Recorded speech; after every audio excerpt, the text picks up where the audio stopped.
സംസ്ഥാനത്ത് തെരുവുനായ ശല്യം രൂക്ഷം. ഈ വർഷം ഏപ്രിൽ വരെ 1 ലക്ഷത്തിലധികം പേർക്കാണ് നായയുടെ കടിയേറ്റത്. കഴിഞ്ഞ വർഷം 3.5 ലക്ഷത്തിലധികം പേർക്ക് നായയുടെ കടിയേറ്റു. തിരുവനന്തപുരം ജില്ലയിലാണ് ഏറ്റവും കൂടുതൽ നായയുടെ ആക്രമണം ഉണ്ടായത്. കഴിഞ്ഞ 5 വർഷത്തിനിടെ പേവിഷബാധയേറ്റ് 122 പേർ മരിച്ചു. അരുൺ സോളമൻ ചേരുന്നു. അരുൺ, കണക്കുകൾ പേടിപ്പിക്കുന്നതാണ്. റോഷ്നി, ഒരു സംശയവും വേണ്ട. ഓരോ ദിവസവും മുന്നോട്ട് പോകുമ്പോൾ ഭീതി ജനിപ്പിക്കുന്ന വാർത്തകളാണ് പുറത്തു വരുന്നത്. ഇതിൽ ഇക്കഴിഞ്ഞ ജനുവരി ആദ്യം സുപ്രീം കോടതി ചോദിച്ചൊരു ചോദ്യമുണ്ട്.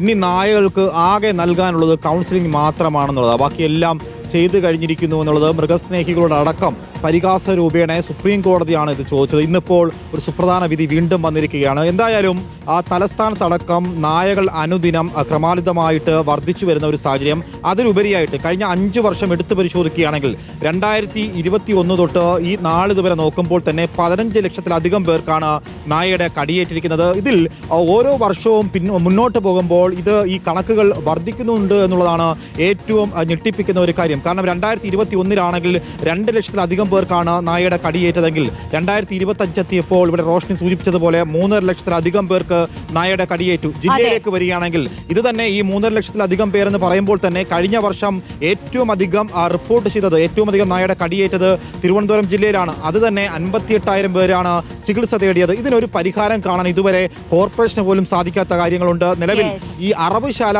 മാലിന്യത്തിനുപരി മറ്റു മാലിന്യങ്ങൾ പോലും കൃത്യമായിട്ട് സംസ്കരിക്കാൻ കഴിയാത്തതാണ് ഈ നായകൾ ഈ